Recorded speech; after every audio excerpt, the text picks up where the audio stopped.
नमस्कार दोस्तों, हमारे YouTube चैनल शिक्षा शिखर में आप सभी का स्वागत है। तो आज हम पढ़ने वाले हैं बायोलॉजी का चैप्टर 1 जीवों में जनन।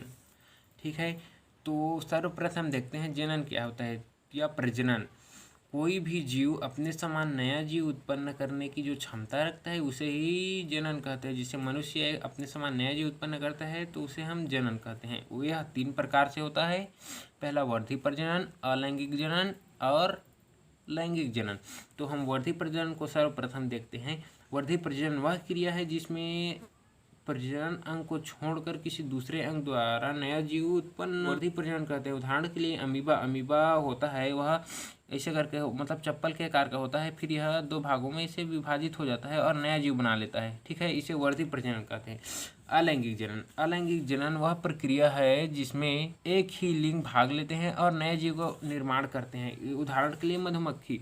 फिर लैंगिक जनन वह विधि जिसमें नर एवं मादा आपस में मिलकर नया जीव उत्पन्न करता है, जिसे लैंगिक जनन कहते हैं। उदाहरण के लिए मनुष्य। लैंगिक जनन के प्रकार देखते हैं। तो लैंगिक जनन के 6 प्रकार होते हैं। पहला विखंडन, मुकुलन, प्लाज्मोटोमी, गैम्यूल, पुनरुद्भवन और बीजाणु निर्माण द्वारा। ठीक है, तो विखंडन का भी 2 प्रकार होता है, द्विविखंडन और बहुविखंडन। द्विविखंडन, ठीक है, तो हम विखंडन देखते हैं। इस विधि में एक कोशिका एक या अधिक टुकड़ों में विभाजित होकर प्रत्येक खंड नया जीव बना देती है। यह ठीक है, तो एक कोशिका होती है, वह विभाजित होती है बार बार और नया जीव बना देती है। ठीक है, इसे विखंडन कहते हैं। ठीक है, तो यह 2 प्रकार से होता है, द्विविखंडन और बहुविखंडन। तो सर्वप्रथम हम द्विविखंडन देखते हैं।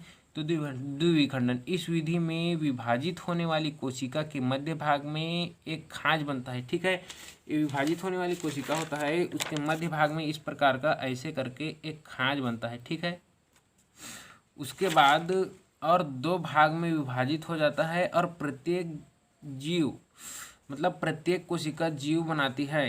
प्रत्येक कोशिका से नया जीव बनता है। इस विधि में विभाजित होने वाली जीव की मृत्यु असंभव होती है, अर्थात ये अमर होते हैं। ठीक है, इस प्रकार से बताया था मैंने। ऐसे होता है, मतलब खाँज बनता है, फिर यह 2 भागों में विभाजित हो जाती है और इस प्रकार से विभाजित होने वाले जीव की मृत्यु मतलब असंभव होती है, अर्थात ये अमर हो सकते हैं। ठीक है, अब बहुविखंडन देखते हैं। बहुविखंडन इस प्रकार के लैंगिक जनन में जीव के शरीर के नाभिक में लगातार विभाजित होता है, होकर अनेक पुत्री नाभिक बना लेते हैं। इसके पश्चात नाभिक के चारों ओर कोशिका द्रव्य जमा हो जाता है। इस प्रकार अनेक कोशिका का निर्माण होता है। ठीक है, इस प्रकार मतलब जीव है, इसके नाभिक में लगातार विभाजन होता है ना, छोटा छोटा बहुत सारा विभाजन होता है। ठीक है, उसके बाद विभाजित होने के बाद ये इसके चारों तरफ हो गए, ये विभाजित हो गए, इसके चारों तरफ होता है जीव द्रव्य का जमाव। तो जीव द्रव्य किसे कहते हैं? जीव द्रव्य तो कोशिका द्रव्य और केंद्रक द्रव्य, कोशिका द्रव्य और केंद्रक द्रव्य दोनों को मिलाने के बाद बनता है जीव द्रव्य। ठीक है, जीव द्रव्य हो गया। उसके बाद हम देखते हैं दूसरा प्रकार कलिकायान। तो कलिकायान इस जनन में जीव के शरीर में उभार बनता है, जिससे कलिक या वर्ड्स कहते हैं। ठीक है, यह विकसित होकर एक संपूर्ण विकसित जीव बनाता है। ठीक है, यह विकसित होता है, इस प्रकार से विकसित होता है और संपूर्ण एक बड़ा जीव बना देता है। ठीक है, बना देता है। इस विकास के दौरान अपना पोषण यह जनक से ही प्राप्त करता है, अर्थात ये विकास के दौरान अपना पोषण होता है वह जनक, मतलब ये मान लीजिए विकास हो रहा है इसका, तो इसका पोषण किससे प्राप्त करेगा? इससे प्राप्त करेगा ये पोषण ना। ठीक है, तथा विकसित होने पर जनक से अलग होकर नया जीव बना लेता है। ठीक है, और विकसित होता है, उसके बाद ये यहाँ से इससे अलग होकर एक नया जीव बना लेता है। ठीक है, अब प्लाज्मोटोमी द्वारा देखते हैं।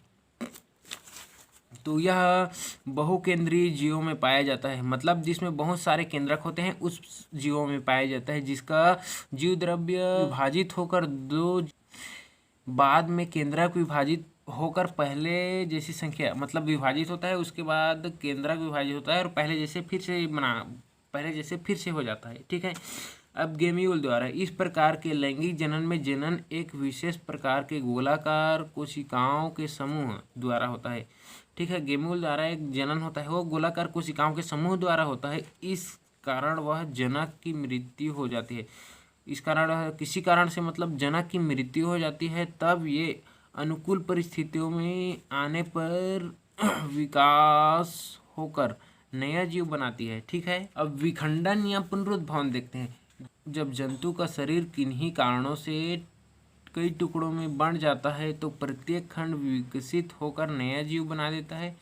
इसे हम विखंडन कहते हैं। मतलब जीव है वो किन्हीं कारणों से कई टुकड़ों में बंट जाता है और प्रत्येक खंड जो बढ़ता है वह अपना अपना मतलब नया जीव बन जाता है। इसे हम विखंडन कहते हैं, मतलब खंडी भवन कहते हैं। ठीक है, तो बीजाणु द्वारा, बीजाणु में बहुत सारे कोशिकीय जीव होते हैं जो अंकुरित होकर नया जीव निर्माण करते हैं या जन्म देते हैं। इसे बीजाणु द्वारा होता है। ये बीजों में होता है ना, बीजाणु अर्थात बीज में। ठीक है,